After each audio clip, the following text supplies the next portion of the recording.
Well guys, look what we have here. Yes, it's the DJI RS Mini, the new one. Let's get this opened.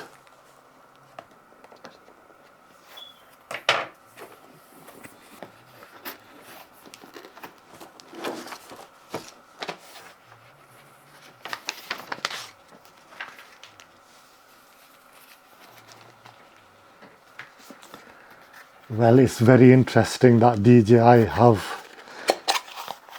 added an empty box. I wonder what that all is all about.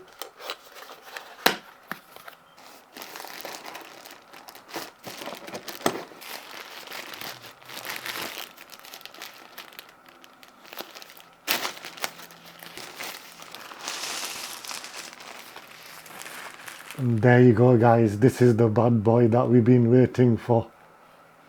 It looks actually quite interesting, so I can't wait to try this out later.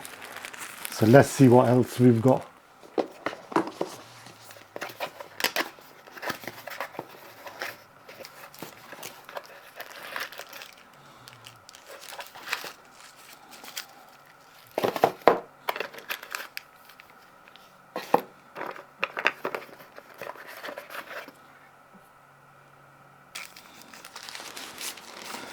So this is the tripod that goes at the bottom. And we have some two cables here. And of course we have the hot shoe thing, whatever you call it. I'm actually still interested in why they added this box here, an empty box. I wonder what that is all about. You know, it's not no big deal, but I just wonder why DJI did that. Okay guys, so when you unpack this, you get this, when you switch it on, you'll get this QR code here. So all you basically need to do is just scan it with your phone. Make sure you press this QR code so it enlarges. So once you get it all opened, just like I've done here, so once you get that all opened, and then what you do is you just simply just install the DJI roaming app. So allow. So there you have it guys. So once you've installed the roaming app, it should you get all of these fine-tuned settings here. Maybe I should put my brightness up. I'm still not sure if you can see it. So yeah, it's very simple guys. So you just basically, I mean, I don't have no camera attached at the moment, but I'm just showing you guys a quick idea of how it works. But yeah, it's very easy to do anyway. So make sure you do that the first thing when you've installed when you've installed the roaming app. So you'll go through all of these settings anyway. So once you got that set up guys, just make sure you go on to connect the gimbal. So obviously it's not got a camera on the top, but I'm just showing you guys just for a demonstration. Size and weight of this gimbal is actually brilliant. So you get a password. So it says here 1 2 3 4 5 6 7 8, and then okay, that's by default. And then you guys need to update the firmware. So you can see over here on the screen, it's actually updating the firmware. I need to test this out. Now it is actually snowing outside, so I can't do anything outside at the moment.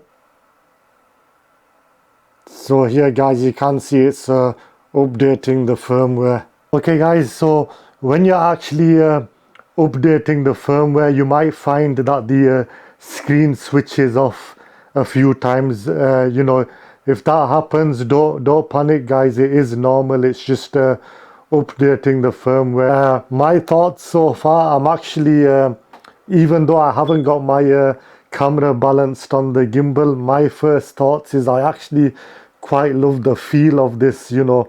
The grip on this is actually amazing. Yeah, I'm actually surprised that I've actually gone out and bought this gimbal, because normally I'm a very big fan of Zhiyun.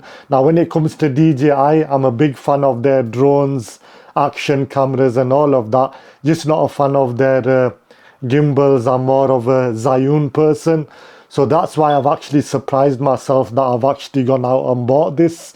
But you know what, DJI just continue to fight back and they get better and better. So this so far, like I said before, I've not been able to go out and test this outside because it is quite snowing at the moment. But I'll do a follow-up video on what I really think. So in terms of would I recommend this gimbal? Yeah, but again, that being said, I have tested it indoors, you know, but I've not been outside to test it because of the weather. With the grip, I'm actually impressed. So I recently had the Zhiyun M3 crane, and don't get me wrong, I still am a fan of Zhiyun.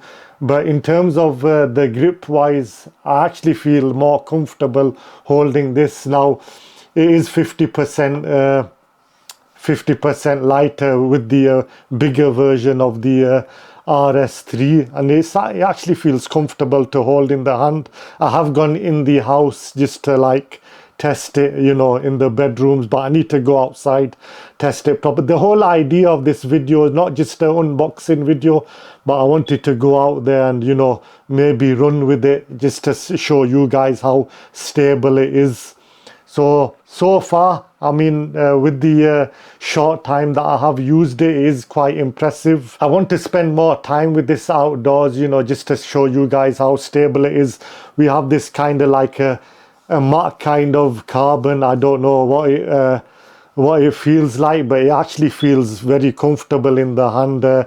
With the M3, the Zhiyun M3, even though it does handle mirrorless cameras, when I put my A7 IV on it, I didn't feel, you know, I didn't feel comfortable with the camera on top. I think it was struggling a little bit. But again, I don't know if that's because you know, the lens was too heavy for it. I don't know, but I just didn't feel that vibe with the Zhiyun crane. But this one, it can handle the A7S3, can handle the Mark IV, which is what I'm using now. So it's actually quite impressive, you know. Like I said, I will do a follow-up video on this gimbal, you know, just to give you guys an idea of how it really feels like. So far, I'm actually loving it, you know. Feels comfortable in the hand. Yeah, so there you have it, guys. I've taken you through briefly through the menu system and how to upgrade the firmware. And like I said, I will do a follow-up video when the weather is good out there, so just to give you guys an idea of how stable it is. But yeah, anyway guys, so far, if you did find this video helpful, don't forget to subscribe, because I will be doing more tests on this gimbal. But in the meantime, guys, if you did like this video, please give me a thumbs up, smash that subscribe button, and I'll see you guys on the next video. Thank you for watching.